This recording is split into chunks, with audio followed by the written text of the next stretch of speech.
Bincang-bincang menarik dengan banyak narasumber kredibel dari berbagai bidang, mengupas dan mengulik tema menarik setiap minggu, ditemani oleh host dari kalangan murid dan juga akademisi Stella Maris.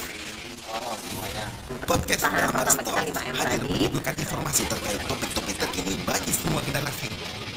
Podcast Stella Maris Talk hadir setiap Jumat jam 3 sore di Stella TV.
Selamat sore untuk para peserta dan selamat sore Pak Budi. Kita bisa mulai ya Pak untuk acara. Oke, silakan. Oke, baiklah, mari kita mulai untuk acara podcast hari ini. Selamat sore semuanya, selamat datang di podcast Mau Kaya Sejak Dini. Begini caranya. Oke, jadi ini harinya cerah sekali ya teman-teman. Terus kita mau ngomongin uang lagi. Pasti senang sekali ya. Jadi di hari yang cerah ini kita akan ngomongin uang. Tapi kalau ngomongin uang aja kayaknya nggak cukup ya Pak Budi. Kita harus tahu juga bagaimana mengelola uang itu dengan baik. Begitu. Betul sekali. Ya, dan kita juga di sini sudah ada narasumber kita nih, Pak Budi Plastio, Her Plastio ini maaf, adalah founder dan business development director dari Redcode IT Solution. So, mungkin nggak usah berlama-lama ya, Pak Budi bisa menyapa teman-teman yang ada di rumah dan bisa memperkenalkan diri sedikit, Bapak. Oke. Baik, selamat sore teman-teman. Terima kasih Bu. Gembira sekali berada di sini. Kita podcast bersama. Ruangan ini adalah ruangan untuk saling berbagi. Jadi saya tidak dalam rangka menggurui, tetapi ingin berbagi. Nah, saya kebetulan saat ini menggeluti bidang IT Solution bersama teman-teman saya di Red Dot Solution. Kami menciptakan banyak aplikasi dan juga menciptakan banyak program-program komputer yang digunakan untuk memenuhi kebutuhan para pengguna kami. Juga beberapa tahun belakangan ini kami aktif untuk mengembangkan blockchain di Indonesia karena kami percaya blockchain ini akan menjadi teknologi sekarang dan masa depan, terutama untuk generasi milenial dan generasi Z ya. Jadi nanti namanya metaverse, nah itu sebentar lagi akan mewarnai hidup kita dan mungkin kita akan banyak hidup bersama di metaverse ya. Nah, memang ini tema yang menarik ya, menarik. Saya juga kebetulan aktif untuk mendampingi para inkubator bisnis bersama World Club Incubation. Jadi juga sering mendampingi mereka dalam merencanakan bisnis, juga termasuk di dalamnya yang merencanakan keuangan. Ya. Jadi pebisnis yang baik itu adalah sebenarnya pebisnis yang paling awal bisa merencanakan keuangan pribadinya dengan baik. Kira-kira begitu, sementara. Terima kasih Bapak, kayaknya itu banget ya, Bapak concern banget di dalam bisnis ini, apalagi pendirian bisnis. Tadi saya sudah kenalan belum ya? Kayaknya belum deh. Oke, saya di sini Miss Estika atau mungkin sering dipanggilnya Mistika ya, dari Secondary Stella Maris Gading Serpong, akan membantu acara ini dan mungkin bisa moderator acara ini agar bisa bridging dengan Pak Budi dengan baik. Oke, baiklah, karena mungkin kita udah nggak sabar ya untuk memulai acara ini dan kita akan memulai sebentar lagi. Namun nanti kita juga ada nih teman-teman sesi Q&A dan teman-teman kalau mau ada pertanyaan bisa langsung ke chat roomnya ya, ke chat boxnya, tulis namanya, nomor HP dan kemudian pertanyaannya. Itu format yang akan kita pakai untuk bertanya dan yang menjadi menarik di sini nanti 3 penanya terbaik akan mendapatkan giveaway dari Stella Maris. Oh, keren. Jadi menyenangkan sekali kan? Oke, mungkin kita bisa mulai ya Pak Budi untuk rencana ini. Bagaimana sih rencana keuangan nantinya? Mungkin saya tanya nih Pak Budi, kan saya nggak tahu nih, mungkin atau teman-teman di rumah nggak tahu nih, gimana sih sebenarnya merencanakan yang baik. Kita punya uang, dikasih uang jajan dikasih, tapi gimana sih sebenarnya untuk membuat itu lebih baik lagi dan bahkan kita bisa mengembangkan ya Pak Budi. Oke. Ya, betul. Pertanyaan saya dimulai dengan sebenarnya perencanaan keuangan pribadi itu apa sih Pak Budi ya? Ya, sebenarnya kita mulai dari konsep cara berpikir ya. Jadi memang betul kita punya uang atau uang itu milik kita. Tetapi ketika kita tidak bertanggung jawab terhadap uang yang kita miliki, kemungkinan besar kita akan kehilangan uang itu. Gitu ya. Jadi kita tidak akan pernah mencapai tujuan keuangan kita juga. Nah, oleh sebab itu, uang yang kita peroleh, uang yang kita dapat itu harus dikelola. Agar supaya tujuan kita itu bisa tercapai.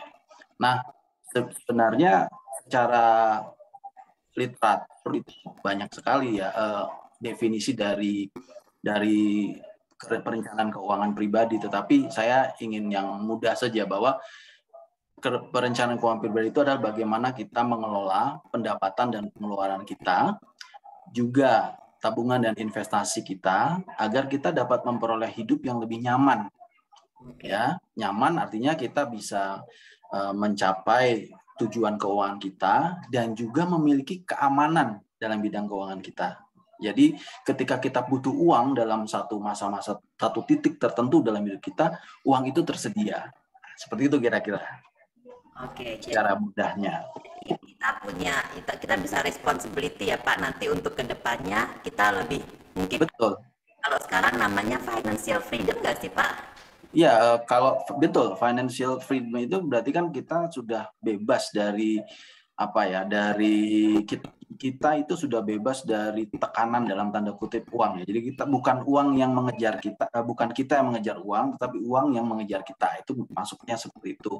Jadi intinya ketika kita membutuhkan uang ya uang itu tersedia gitu. Nah, tapi untuk financial freedom itu dasarnya adalah bagaimana kita merencanakan uang pribadi sejak dini.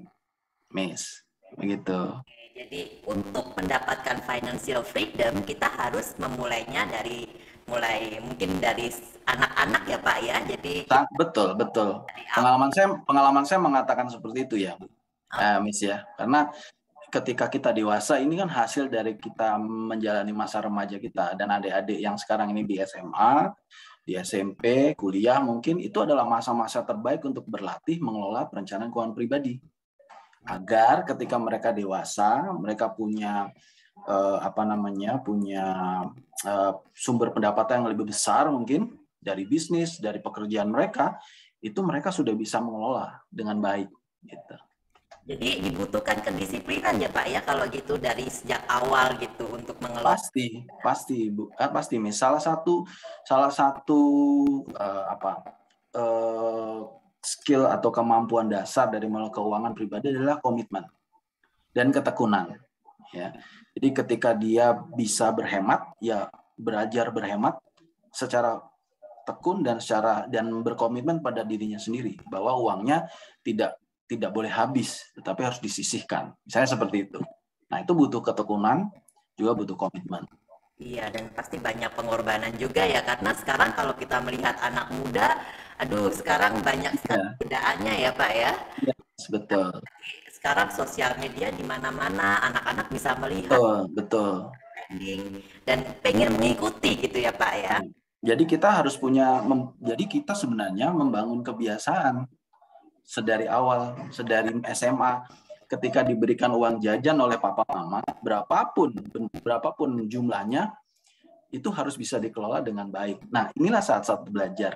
Karena ketika sudah dewasa, ketika papa mama tidak bisa memberikan lagi, tetapi kita bisa mendapatkan yang lebih banyak, kita tidak gagap. Gitu. Kita tetap bisa menabung, berinvestasi, memenuhi kebutuhan kita, ya.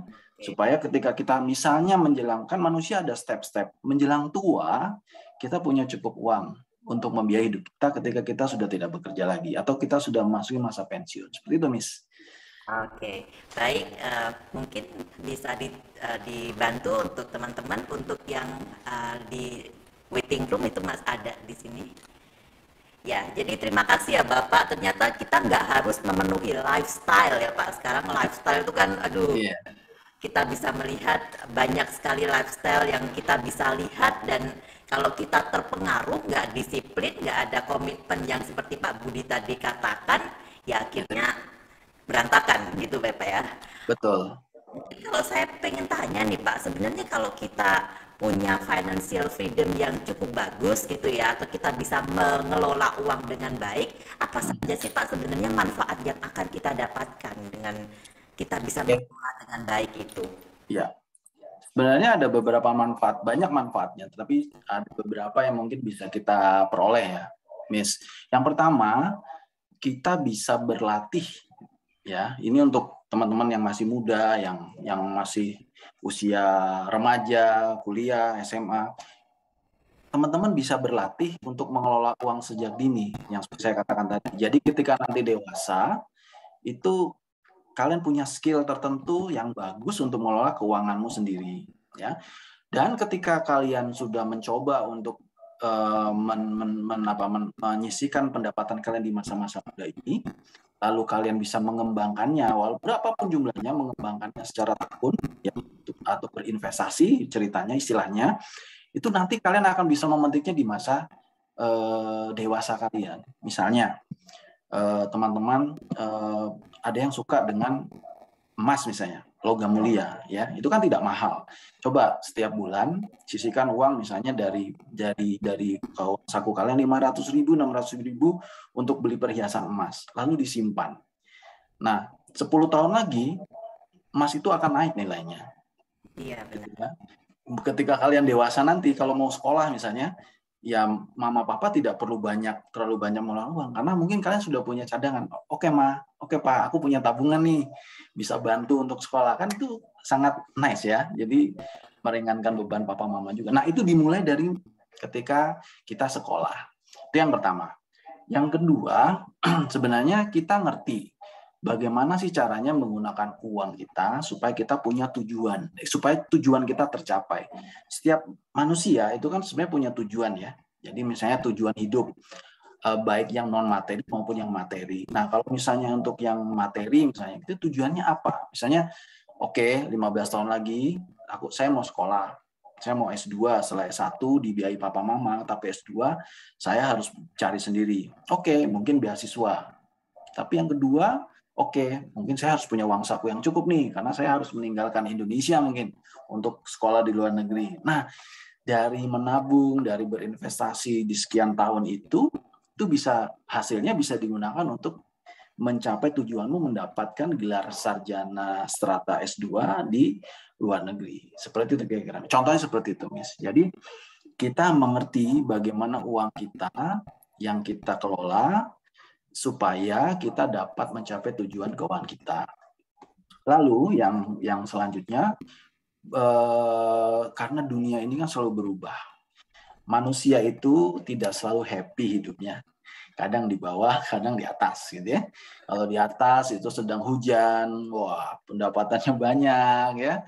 Ya jadi istilahnya itu kantongnya penuh. Tapi ada juga masa-masa di mana itu mereka kekurangan uang, membutuhkan uang yang cukup banyak untuk pengeluaran, entah sakit, entah apa dan sebagainya ya. Nah, ketika kita butuh dana untuk membiayai kebutuhan yang mendesak itu, kita punya dana yang standby, yang siap untuk memenuhi kebutuhan yang mendesak tersebut. Jadi itu. Yang selanjutnya, nah ini kita hidup tidak sendirian, tetapi kita hidup bersama sesama kita. Kalau kita punya uang yang cukup, kita punya kesempatan lebih banyak untuk membantu sesama kita. Ya, entah itu apa saja, kita bisa berdonasi dan sebagainya. Jadi kebaikan yang kita tanamkan pasti akan menumbuhkan kebaikan juga di masa depan, kan gitu ya. Nah, melalui apa? Melalui harta, uang yang sebenarnya dititipkan Tuhan oleh Tuhan kepada kita. Itulah tanggung jawab kita sebagai manusia. Saya kira begitu, Miss, tujuan-tujuannya. Oke, jadi banyak manfaatnya ya Pak ya, dan kalau Ya. sekarang dengan kemajuan teknologi ini sebenarnya juga nggak susah ya Pak ya, kayak untuk menabung emas gitu kan nggak harus uang Betul, banyak ya Pak ya. betul. Mulai dari 100.000 aja kayaknya sudah bisa ya. Iya bisa. Menabung saham juga bisa. Nah, tetapi Juga memang harus perlu belajar ya. Jadi kalau saham saya sarankan teman-teman belajar dulu ya. Jadi bisa memilih saham-saham mana yang nanti 5 tahun, 6 tahun, 10 tahun itu naiknya kali lipat. Waktu saya kuliah, ini kisah nyata ya, Miss. Jadi waktu saya kuliah itu saya mencoba untuk menyisihkan uang saya dan saya membelikan saham-saham. Tidak banyak, waktu itu hanya betul seperti Miss kata 100.000, 200.000 hasil saya bekerja waktu saya kuliah itu saya gunakan untuk membeli saham. Ketika saya bekerja dan saya ingin menikah, ya saham itu membantu saya untuk membiayai hidup pertama saya bersama istri. Ya, jadi itu membantu sekali gitu. Seperti itu. Iya, karena kalau tujuan kita untuk investasi, saham juga jangka panjangnya kalau memang Iya. trading itu pasti akan membantu kita dengan memilih saham dengan fundamental yang bagus ya Pak ya.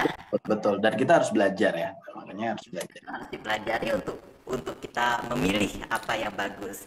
Dan tadi kalau Bapak menyebutkan ya Pak, kan ada dana cadangan, nggak selalu kita dibanjiri dengan uang. Tiba-tiba kalau kita lihat kemarin pandemik ya Pak ya, Betul. apa kan ya? Iya. Itu salah satu efeknya ya Bu ya. Salah satu contoh nyata mungkin ya kita banyak orang akan diuji bagaimana cara dia mengatur keuangannya karena begitu tiba-tiba dan 2 tahun lebih stuck di rumah, banyak yang tidak bekerja, banyak yang berhenti dan mengalami penurunan pendapatan. Ya, mungkin adik-adik juga ada yang orang tuanya mungkin bisnisnya seret begitu ya juga. Nah itu, tetapi kalau kita bisa sudah jauh-jauh hari bisa mengelola keuangan dengan baik, hal itu tidak menakutkan kita. Dan itu tidak mengintimidasi kita, bahwa krisis keuangan tidak mengintimidasi kita karena kita sudah siap. Ya, kalau kata orang Jerman, sedia payung sebelum hujan. Gitu. Dan mungkin dengan pandemi kemarin kita juga belajar ya Pak ya. Ya, itulah kita harus kita disadarkan untuk betapa pentingnya mengelola keuangan pribadi ya. Iya benar, karena dinamika kehidupan ini kita nggak ada yang tahu. Betul. Sekarang sih sudah ya puji Tuhannya lumayan bagus, tapi kita nggak tahu masa depan. Ya betul. Jadi sekali lagi terima kasih untuk manfaat-manfaatnya, dan kita memang itu penting sekali ya Pak ya kalau kita lihat. Oke, mungkin kalau Bapak sendiri bagaimana sih Pak sebenarnya cara kita untuk mengelola keuangan itu sendiri? Kalau dari Bapak, cara Bapak gimana? Atau mungkin bisa memberikan tips-tips untuk teman-teman di sini, kita mau bagaimana gitu tipsnya? Sebenarnya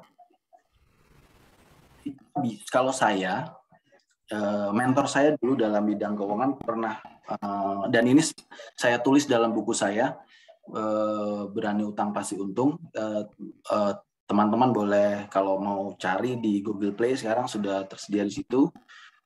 Jadi itu adalah buku tentang pengelolaan keuangan yang sempat saya tulis beberapa tahun yang lalu. Nah, saya menggunakan analogi benda yang selalu bisa kita temui di rumah, dan setiap rumah pasti punya, yaitu bak mandi, Miss. Oh, bak mandi ya Pak ya? Ya, Miss punya bak mandi ya di rumah ya, pasti ya. Ya, semua orang punya lah ya. Semua orang punya ya, oke. Nah, bak mandi itu punya 3 bagian ya. Yang pertama adalah keran air, yang kedua adalah bak mandinya, ya, dan yang ketiga adalah keran untuk pengeluaran. Biasanya di bawah mengeluarkan air ya, untuk dibersihkan dan sebagainya. Nah, analoginya begini, keran air itu adalah sumber pendapatan kita.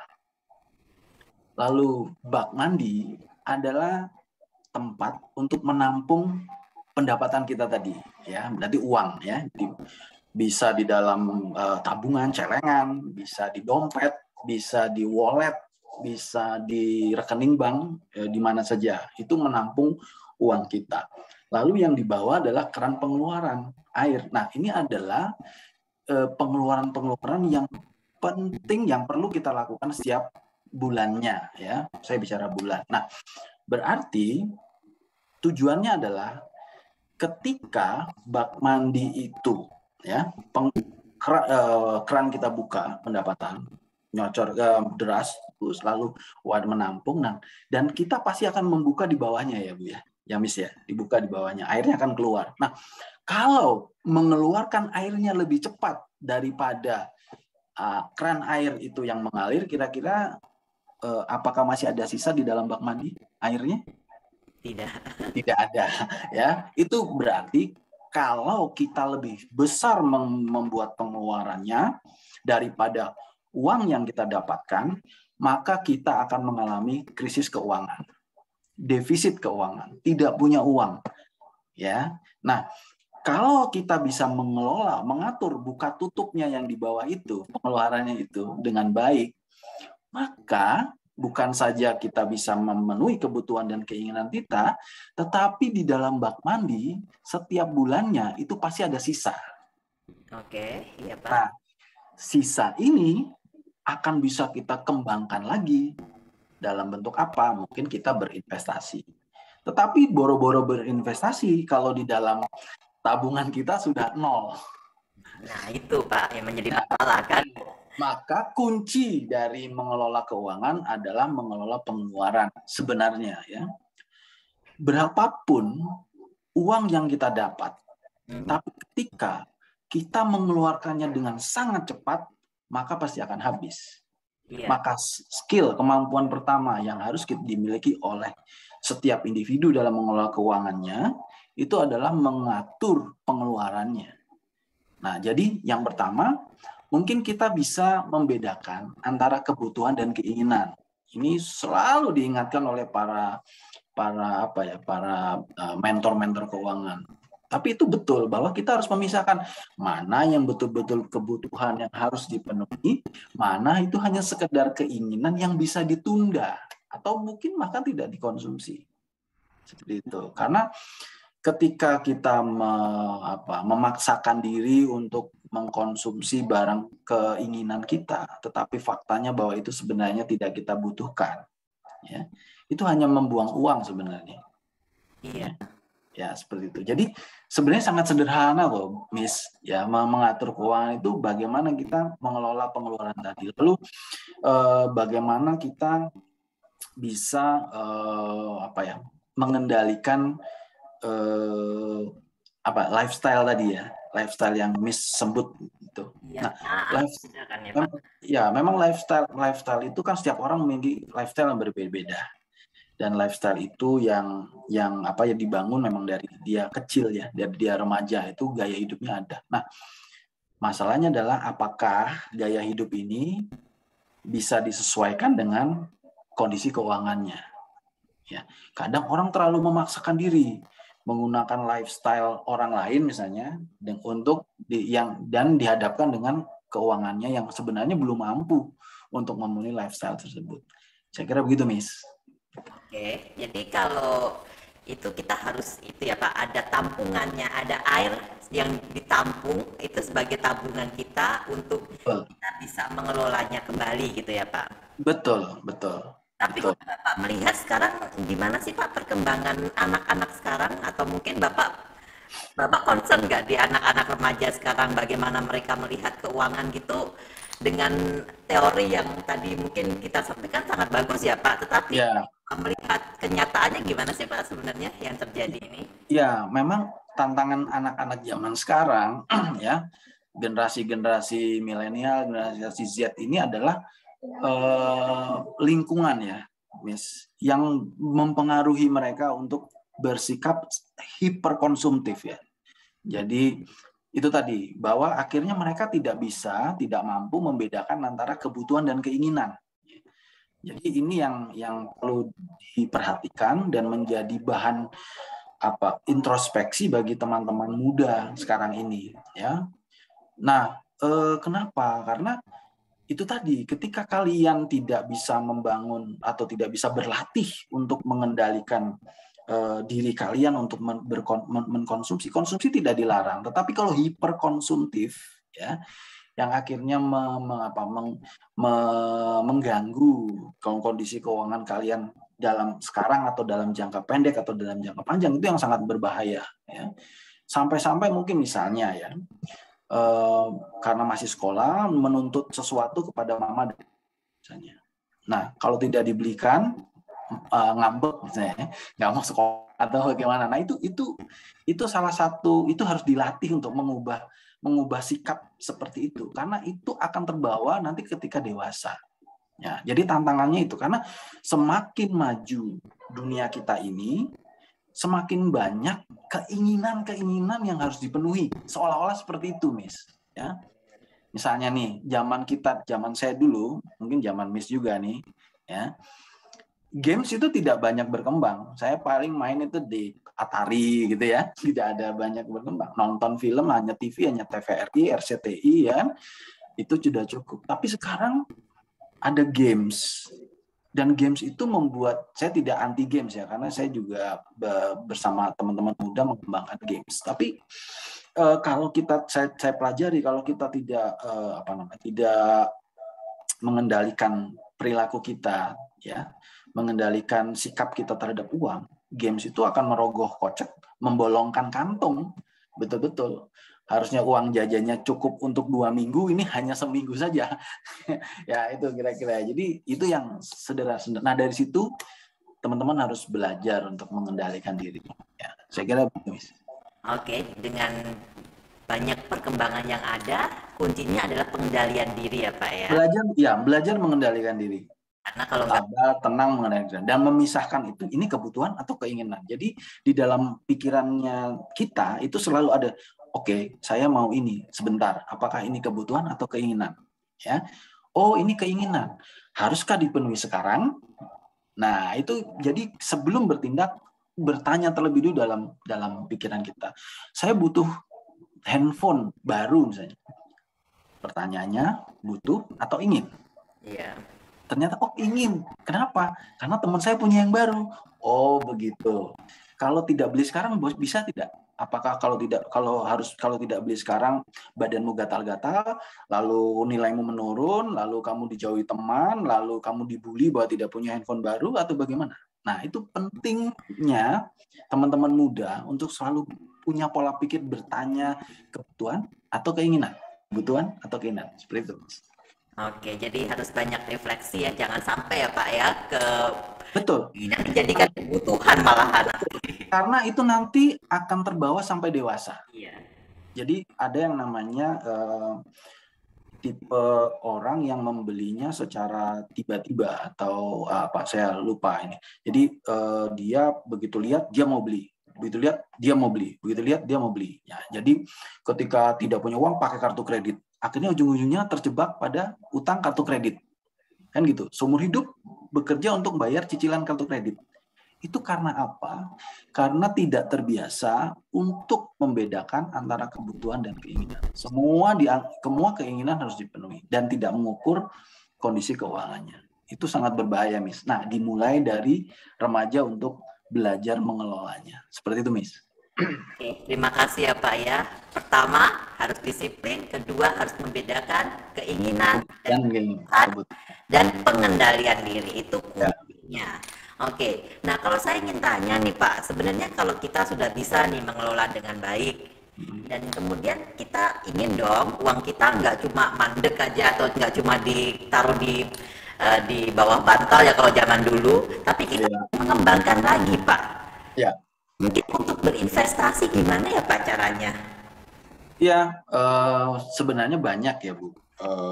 Media investasi saat ini, apalagi di dunia digital saat ini. Tetapi yang penting adalah pertama konsep kita dalam berinvestasi itu kita perlu mengetahui dulu, mempelajari terlebih dahulu ya media investasi yang ingin kita lakukan atau ingin kita berinvestasi itu. Misalnya begini, ketika kita ingin berinvestasi dalam saham misalnya, maka yang pertama kali harus dipelajari adalah bagaimana saham itu bekerja.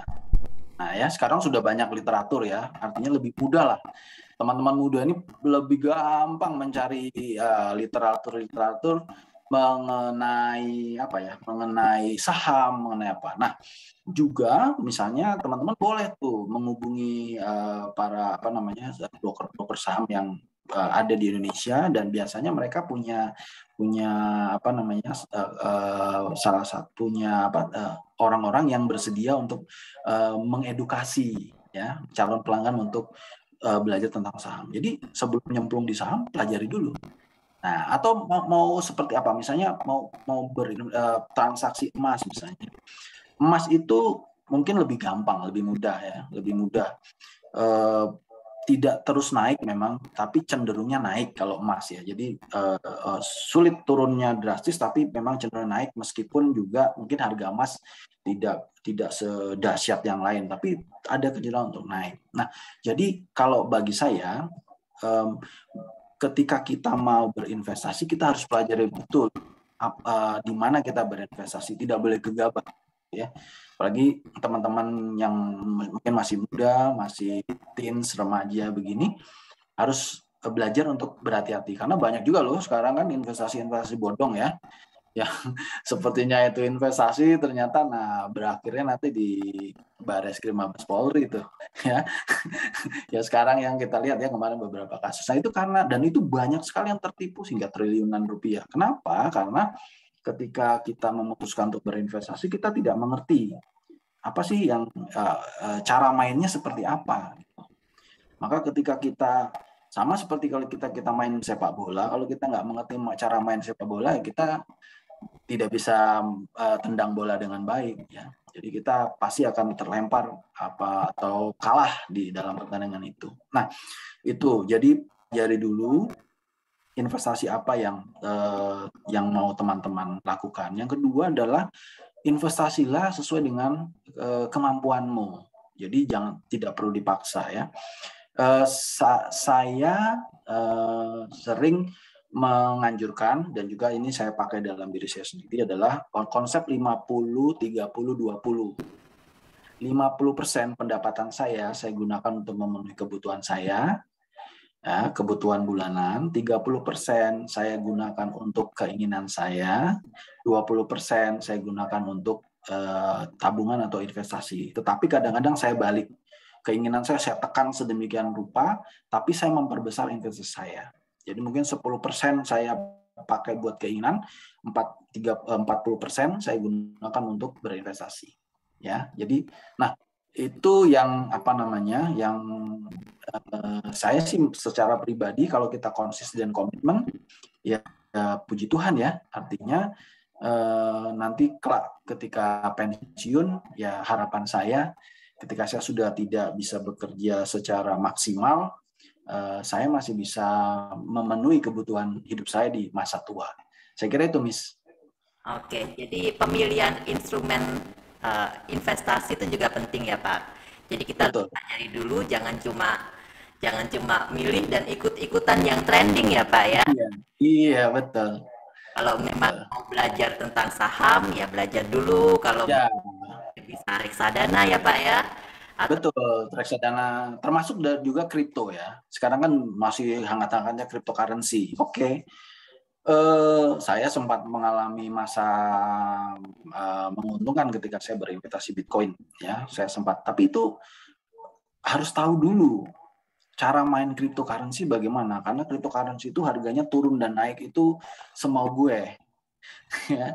Jadi harus seperti bagaimana pasar. Cryptocurrency itu salah satunya adalah ini sebagai masukan. Itu sangat dipengaruhi tidak hanya oleh kondisi keuangan pasar, tapi juga oleh media sosial. Ya, jadi kalau kita tidak memerhatikan media sosial, kita terlambat mengantisipasi. Ya, banyak harga-harga kripto naik itu kita bisa lihat dari media sosial. Bahkan tesisnya, media sosial itu sebagai kunci dari naik turunnya harga kripto. Nah, itu kan harus dipelajari dengan cermat ya, teman-teman. Gitu. Jadi seperti itu. Jadi kita harus pelajari baik-baik, Miss. Iya, jadi kita juga harus tahu, pelajari, dan reaksi pasar juga akan menentukan naik atau turunnya. Betul. Oke, jadi teman-teman kalau berinvestasi jangan langsung, oh teman saya ini nih, saya mau ikut. Atau lagi trending ini nih, saya mau ikut. Kita harus benar-benar mempelajari dulu seperti yang Pak Budi tadi sampaikan. Oke, terima kasih Pak Budi, ini banyak sekali ya ilmunya untuk hari ini, dari tadi ilmu gimana kita menampung air yang akan menjadikan itu ya, kita bisa tabung, ataupun cara Pak Budi untuk 50, 30, 20 ataupun sebaliknya. Jadi teman-teman di sini pengendalian diri dan kemudian berpikir kalau kita itu nggak cuma hidup hari ini, itu juga bisa menjadi cara kita untuk mengatur keuangan. Betul sekali. Jadi saya ingatkan lagi ya teman-teman, kalau mau tanya bisa langsung ke chatbox dengan menyantumkan nama, nomor HP, dan pertanyaannya. Baik, kalau Pak Budi saya boleh tahu, Bapak untuk memulai bisnisnya itu apakah dengan gimana, modal sendiri atau dengan cara Bapak dulu mengelola uang yang baik karena bisa memulai bisnis, atau bisa memberikan sedikit story-nya mungkin?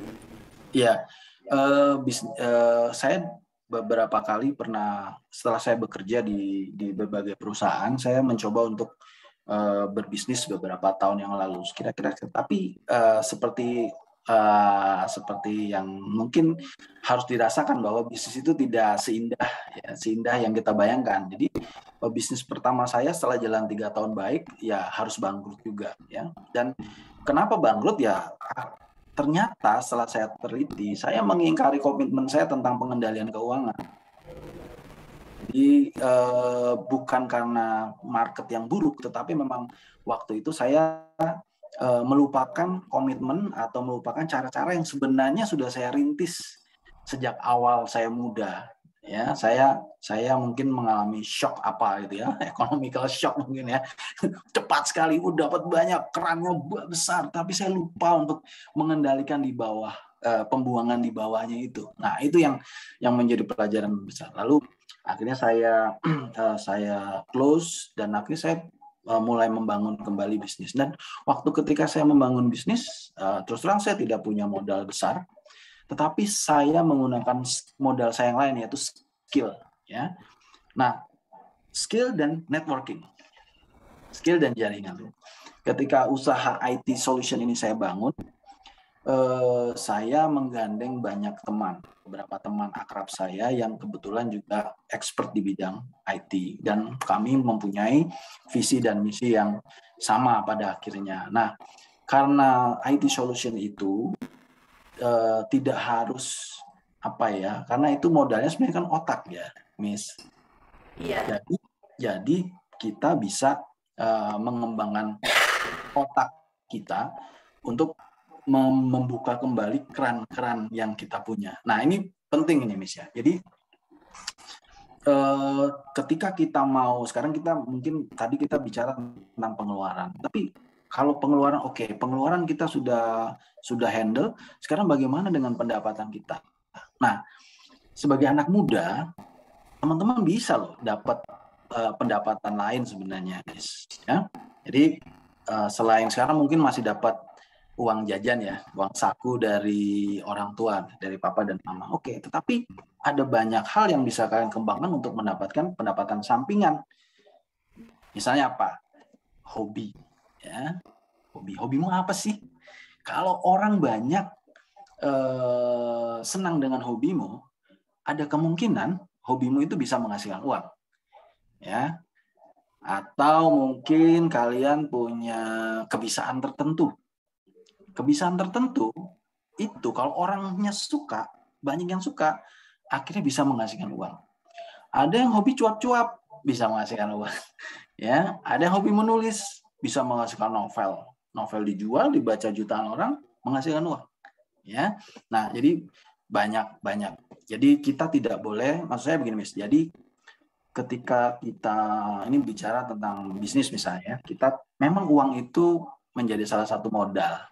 Tetapi ketika kita bisa menggunakan kreativitas kita, maka uang itu bisa menjadi nomor 4. Ya. 1, 2 kreatif, 3, nah nomor 4. Yang kelima Pancasila. Oke.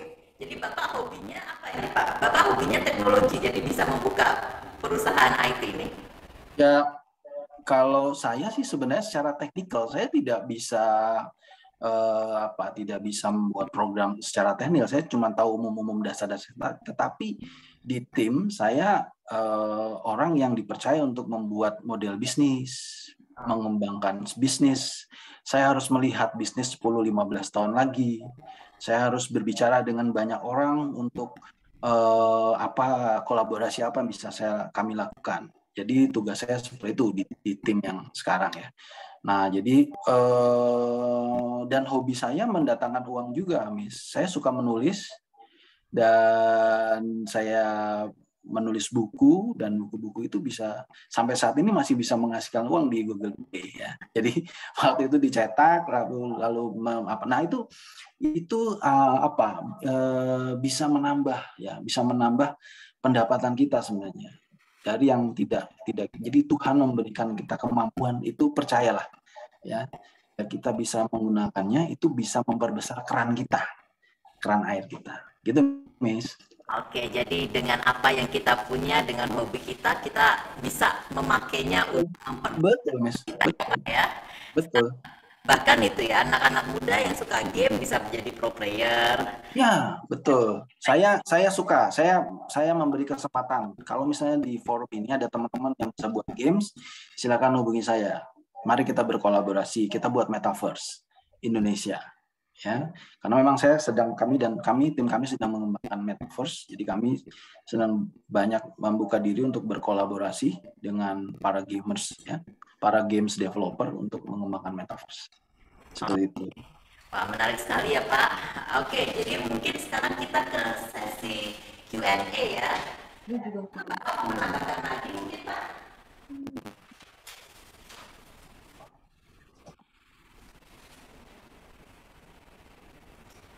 Kita ke Q&A dulu aja ya Pak ya. Silakan. Oke.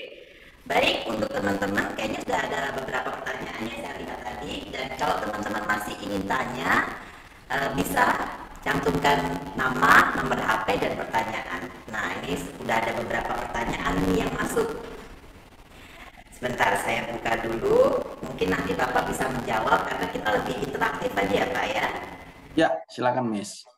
Oke, jadi ini ada dari Z dengan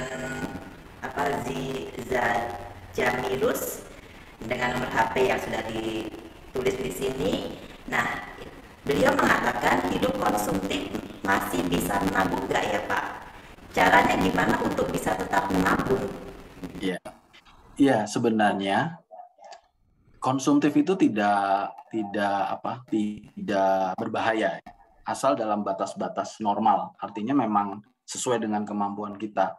Yang menjadi berbahaya itu bila hyper konsumtif, itu yang sangat berbahaya. Itu menabrak kemampuan keuangan kita. Nah, orang konsumtif masih bisa menabung, harusnya bisa.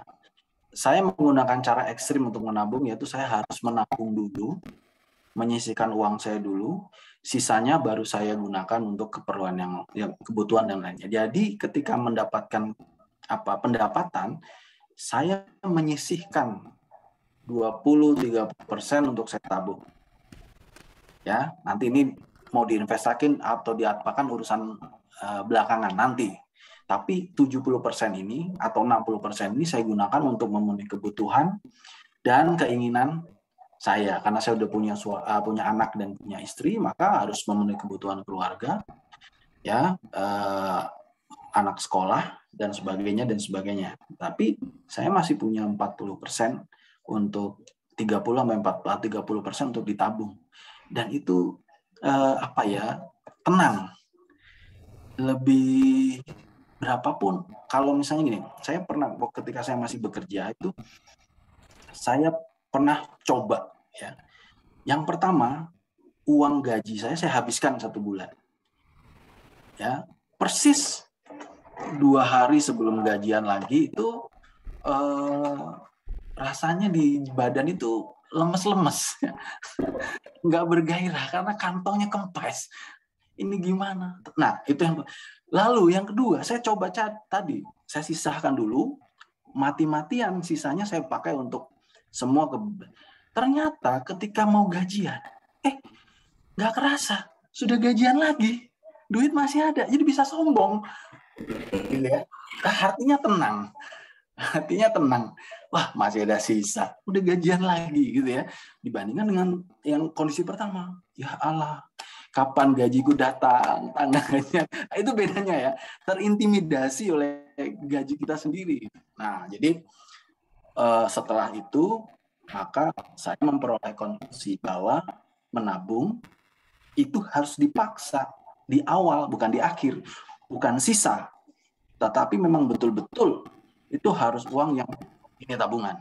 Lalu, dengan kreativitas yang kita punya, olahlah sisanya untuk memenuhi kebutuhan dan keinginan. Itulah diperlukan perencanaan keuangan, ya. Jadi setiap bulan dicatat tuh, ya, apa yang kebutuhan harus bisa, apa keinginan, ya. Daripada keinginan, ini bisa ditunda. Kalau ditunda, ini simpan aja dulu. Iya, seperti itu. Kira-kira seperti itu. Memang pertama-pertama agak sulit, Miss, karena kebiasaannya. Tetapi kalau itu dilakukan beberapa kali, itu akan menjadi habit yang baru. Begitu kira-kira jawabannya. Jadi menabung itu di awal ya Pak, jangan di sisi. Di awal, jangan di akhir. Akhir, dan itu akan menjadi habit kalau kita bisa menyisap. Betul. Oke. Dan itu lebih membuat kita tenang ya Pak, kalau uangnya udah habis baru tengah bulan itu udah ketakutin aja ya. Iya, betul. Oke, baik. Ini ada pertanyaan lagi Pak dari Rian dengan nomor yang sudah tertera di sini. Pak, saya mau bertanya, lebih baik kita invest emas atau properti ya? Oke, lebih baik emas atau properti, pertama lihat kemampuan ya. Ya, kalau dan tujuannya ya. Kalau teman-teman kemampuannya mampunya hanya beli emas, ya beli emas aja dulu, nggak apa-apa. Tapi kalau mampunya beli properti, ya silahkan beli properti. Dua-duanya punya resiko masing-masing ya. Itu tergantung dari tingkat resiko yang bisa diterima oleh teman-teman juga ya. Jadi jangan memaksakan diri ya. Kalau memang ada juga yang misalnya nimbun selama 10 tahun misalnya karena ingin punya rumah di 10 tahun kemudian, dari timbunan emas itu dia dapat kenaikan harga emas jual beli rumah. Nah, itu bagus ya. Jadi artinya kalau beli rumah, beli tanah itu kan harganya tidak bakal turun ya. Tetapi dalam hal likuiditas, nah ini perlu diingatkan juga. Emas itu likuiditasnya cepat, lari ke pasar jadi duit. Ya. Tapi kalau tanah, nah ini kita harus butuh waktu untuk mencairkan. Seperti itu kira-kira. Jadi perhatikan tujuanmu dan perhatikan kemampuan. Gitu, Miss. Iya, jadi emang benar sih Pak, kita harus mungkin kalau kemampuannya emas dulu, emasnya pun juga Emas dulu, iya. 100 gram ya Pak ya, bisa dimulai dengan 1 gram 5. Betul. Jadi tergantung kemampuan kita, Kemampuan kita. dan banyak mungkin bisa dijadikan rumah seperti yang Betul. Dan jangan pernah menyepelekan hal-hal yang kecil. Ya, tabungan-tabungan yang kecil. 100.000, 200.000, oh jangan pernah disepelekan. Itu 10-15 tahun itu menjadi sesuatu. Ya, sesuatu. Gitu, Miss. Oke. Dan ini ada pertanyaan lagi Pak dari Florencia. Untuk Pak Budi, bagaimana cara menabung yang baik tetapi kita masih bisa bersikap hidup hedonisme atau konsumtif? Kayaknya hampir sama dari yang pertama. Ya, saya kira yang pertama tadi udah menjawab ya. Ya. Itu kata-kata hedonis itu, aduh, ngeri ya. Ukurannya bagaimana gitu? Iya, ukurannya bagaimana ya. Mungkin berbeda ya. Siap orang berbeda ya. Sikap lifestyle itu tadi, Miss ya. Hedonisnya orang itu berbeda-beda. Mungkin kalau saya melihat si A itu udah hedonis, tapi bagi dia ini belum hedonis, ini masih biasa-biasa. Ya nggak apa-apa. Itu yang penting adalah keuangannya selamat, begitu saja. Gitu ya. Oke. Ini ada pertanyaan lagi Pak dari Rizky. Halo Pak, saya mau tanya, saya ingin mulai investasi di saham, tapi masih ragu karena masih minim pengetahuannya. Bagaimana mengatasinya? Apa saya perlu belajar dan mendalami dulu baru memulai, atau memulai sambil memahami? Jika begitu, apa resikonya besar?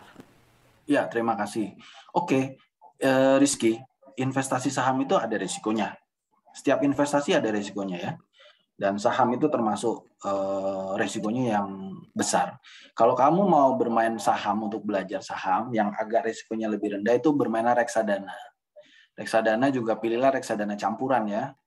Jadi campuran itu antara yang berpendapatan tetap dan saham-saham seperti itu. Nah, saya menyarankan kamu untuk belajar ya, belajar literasi saham, baca, lalu jangan sungkan datangi saja broker-broker di saham di mana di Jakarta atau di mana tempat kamu tinggal ya, dan tanyakan.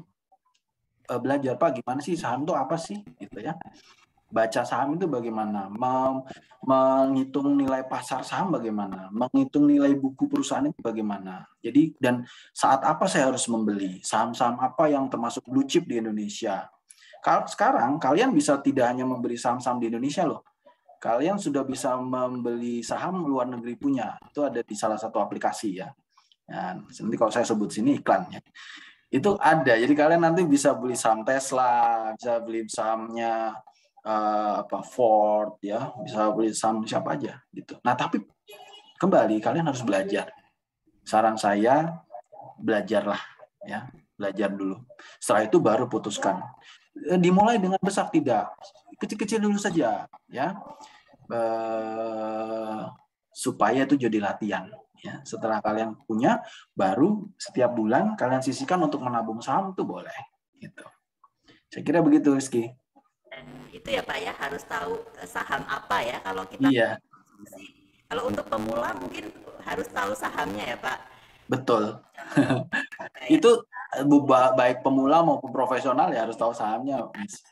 Jadi kalau kita nggak tahu ini saham apa ini kok saya nggak familiar, itu mungkin akan nggak bagus juga. Jadi kalau contohnya ya disclaimer juga ya, ini kayak kita pakai apa sikat gigi kita, atau mungkin kita pakai apa sabun kita, oh ternyata kita bisa lebar, itu mungkin lebih mudah untuk para pemula ya Pak. Ya, ya. Oke, terima kasih Pak Budi. Ini ada lagi Pak pertanyaan. Silakan. Oke ya Pak. Untuk metode mengatur keuangan apa sih yang bagus? Seperti apa ya Pak? Kalau mungkin untuk teenager gitu. Untuk teenager, oke. Yang pertama, teman-teman setiap bulan ini langsung kita kita praktekkan ya. Setiap bulan teman-teman harus mencatat semua kebutuhan yang kalian akan lakukan di bulan itu. Itu setiap awal bulan. Biasakan seperti itu. Catat semua kebutuhan apa. Lalu catat semua misalnya kira-kira keinginan apa yang kalian inginkan. Nah, apakah uang jajanmu cukup untuk membeli itu? Ya. Kalau saran saya, biasanya uang jajan itu sudah tetap ya. Papa mama ngasih mungkin mingguan atau ada yang bulanan langsung. Langsung sisihkan dulu. Sekian persen. Saya main ekstrim, seperti saya, 30%, 40%. Oke, 60% baru saya buat untuk kebutuhan saya. Gitu, beli pulsa atau apa, jajan-jajan misalnya gitu ya, misalnya tidak dibawa bekal dari rumah misalnya, ya mungkin di sekolah harus jajan, ya itu harus kalian atur sedemikian rupa sehingga ya. Dulu waktu saya masih sekolah, papa mama saya memberikan uang saku, tetapi saya minta mama saya untuk saya bawa bekal, jadi saya makan bekal, uang jajan saya tabung ya, saya tabung, jadi itu kebiasaan. Nah, jadi ketika kalian awal bulan mulai menulis dan lakukan betul-betul apa yang sudah kalian rencanakan, itu akan terbawa sampai kalian dewasa nanti ya. Ya, itu tidak hanya perempuan, tetapi laki-laki juga harus. Nah, ini salahnya nih ya. Ada yang menganggap bahwa itu kan urusan perempuan. Nanti yang perempuan jadi ibu, yang bapak urusan cari duit. No. Saya menemukan bahwa laki-laki itu lebih ganas pegang uang daripada perempuan. Believe me, ya. Jadi kalian yang laki-laki jangan bilang, oh saya tugasnya cuma nyari duit. No, ya. Nah, jadi kalau misalnya nanti sudah dewasa lalu berumah tangga, pasangan istrinya pinter mengelola uang, pasangan suaminya pinter mengelola uang, nih bagus banget nih, klop nih, dua-duanya pinter mengelola uang. Gitu ya, saya yakin tuh pasti tidak akan pernah ada musim kering di dalam rumah tangga mereka. Saya kira begitu, Miss. Iya, oke. Ya, jadi kalau nggak ada musim kering juga enak ya buat ya kering-kering sedikit lah ya. Oke, Pak, ini ada pertanyaan lagi, Pak. Ya, silakan. Investasi bodong tuh gimana ya, Pak? Oke. Ya. Terima kasih, gampang sekali. Kalau investasi bodong itu, satu, kita berpegang pada peraturan saja, bahwa investasi bodong itu tidak pernah punya izin resmi dari pemerintah. Ya, jadi kalau misalnya teman-teman mau main saham, misalnya nih, perhatikan brokernya itu punya izin atau tidak. Brokernya itu luar negeri atau dalam negeri. Ya, pemerintah kita memberikan perlindungan tidak. Kalau dia punya izin resmi berarti diawasi pemerintah. Kalau yang berbangsa investasi itu biasanya harus diawasi oleh OJK ya, atau Bapepti ya, Otoritas Jasa Keuangan, dan badan Bapepti itu yang mengurus tentang forex, falas, cryptocurrency itu di Bapepti. Ya, saya pernah mengurus, melakukan ICO. initial coin offerings untuk sebuah perusahaan di Singapura. Ya, kami membuatkan cryptocurrency-nya. Saya harus juga izin ke Bapepti untuk mendapatkan tanda daftar supaya kami kripto itu bisa diperdagangkan di Indonesia. Jadi saya punya pengalaman. Saya ngerti kripto tuh masuknya ke Bapepti karena punya pengalaman itu. Ya. Jadi itu teman-teman, yang pertama itu harus dilihat itu dilindungi oleh undang-undang atau tidak, punya izin atau tidak. Kalau tidak, bodong. Oke. Yang kedua, jangan terbuai dengan janji-janji manis ya. Kalaupun kalian mau main saham bilang, ini untungnya bisa 140% per tahun. Apa iya? Mungkin saja, tapi belum tentu ketika Anda main Anda udah 157%. Gitu ya. Jadi harus berhati-hati ya, jangan terlalu gegabah ya gitu. Saya kira jangan ikut arus ya orang-orang lain ya. Jadi ada yang namanya skema Ponzi. Nah, skema Ponzi ini begini. Orang-orang yang biasa bermain Ponzi itu sebenarnya sudah seperti mafia. Mereka sudah tahu kapan masuk dan kapan keluar. Mereka akan masuk dengan cepat dan keluar dengan cepat, dan mereka akan mengajak kalian untuk masuk ke dalam situ. Dan ketika kalian sadar, kalian sudah tertinggal. Itulah yang terjadi. Maka hati-hati. Terima kasih. Begitu, Miss. Oke, iya Pak. Jadi semuanya harus certified ya. Dulu saya Betul. juga broker, jadi kalau itu harus ada certified juga, ada kita tersertifikasi dulu, baru itu benar gitu. Kalau nggak ada ya sertifikasinya. Tidak bisa. Iya, betul, Miss. Oke, ini ada pertanyaan lagi nih Pak. Silakan. Sebenarnya aman nggak sih main pakai aplikasi investasi saham seperti kita sebut saja Pak ya? Boleh. Bibit atau toko kripto atau Oke. Ya. Aman selagi mereka memiliki izin dari otoritas tertentu. Kalau toko kripto itu izinnya dari Bapepti. Saya tahu pasti karena kami sempat berhubungan beberapa waktu lalu. Toko kripto, Indodax, lalu itu resmi karena mereka sudah dapat license izin dari Bapepti. Itu aman. Lalu misalnya seperti peluang itu juga itu sama. Jadi yang penting mereka terregulasi, ya, tersertified kata tadi ya, tersertifikasi oleh pemerintah ya. Dalam hal ini kalau tidak OJK itu Bapepti. Begitu, Miss. Ya. Oke, terima kasih.